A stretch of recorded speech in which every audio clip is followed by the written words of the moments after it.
Okay, so I'm back from an NA meeting, right? And I have a problem that this full over the brim. So, what I'm going to do, I'm going to take everything out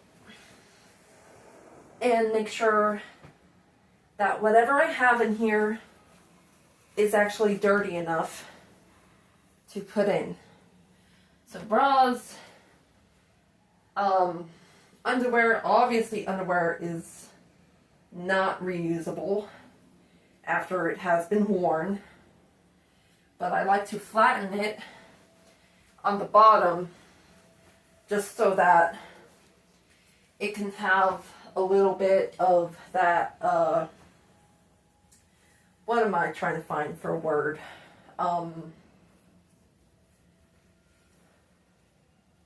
Just flattening, really. And I'm looking for pants and some shirts that I can probably rewear. Because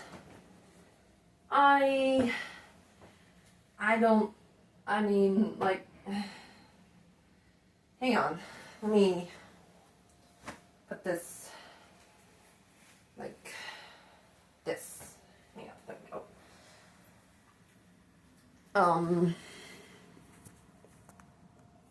There we go. So, I could either vent about my day or vent about what I just said to a few people and be paranoid that one of them that I don't trust is going to tell staff and then tell the director about something that I told the 3 people out of one of them.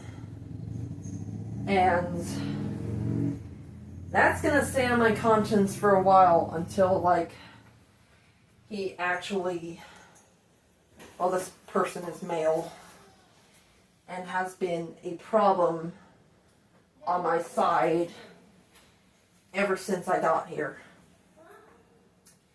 And I'm just thinking to myself, well, if he's a problem that badly, then why don't I get rid of him?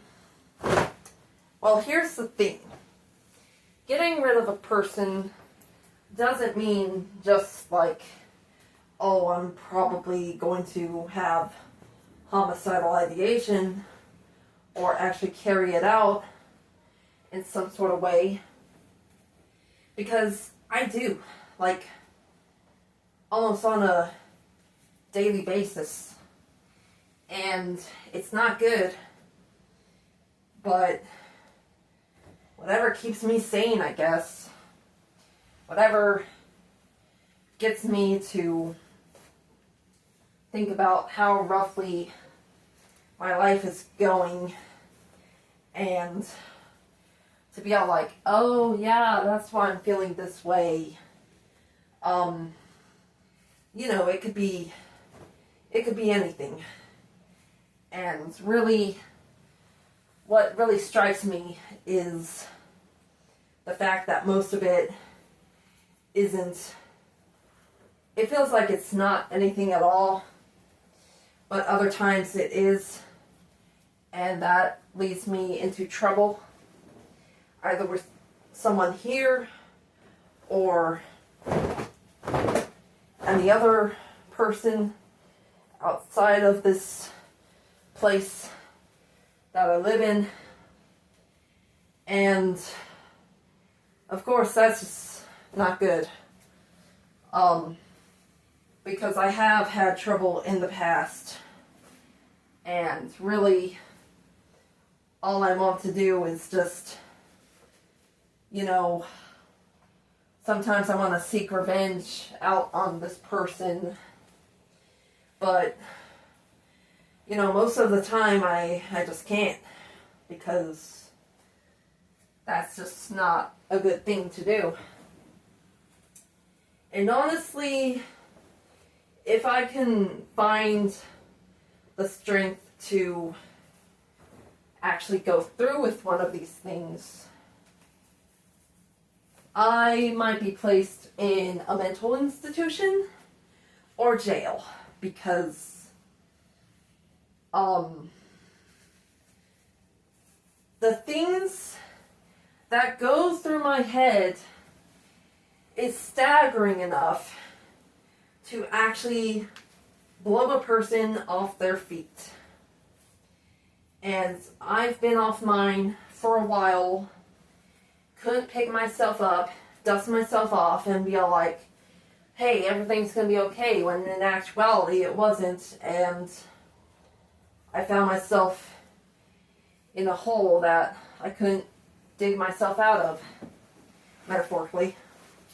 Thankfully, not literally. I mean, I've seen a movie about that, but that's off topic. Anyway, I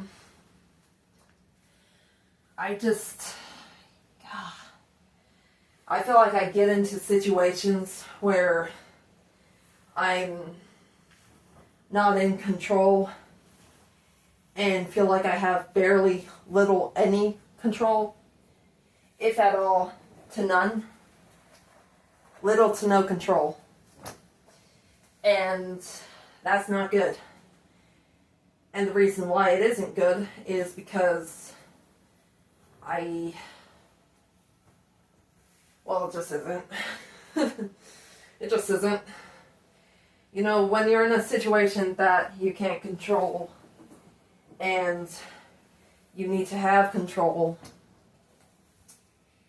it's really difficult to process afterwards, because you're either found with injuries, mental or physical, and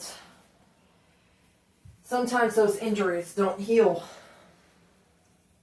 metaphorically or literally, and you're just kind of stuck. Like, you go into this ongoing loop. Oh, I thought I heard something. Ongoing loop that you can't get out of. And it's so frustrating. So you try to, manage it yourself. But most of the times you can't. And you probably never will. That's what I call unmanageability. Now, unmanageability is where you can't manage your own problems and find solutions for it. That's at least my viewpoint on it. And sometimes, like, for example, I'll go to an NA meeting and I'll share, like, I'll write down notes, or I'll open up literature to these specific pages and I'll read through them. I'll write down and I'll pick out words to actually talk about it. And sometimes it helps. Other times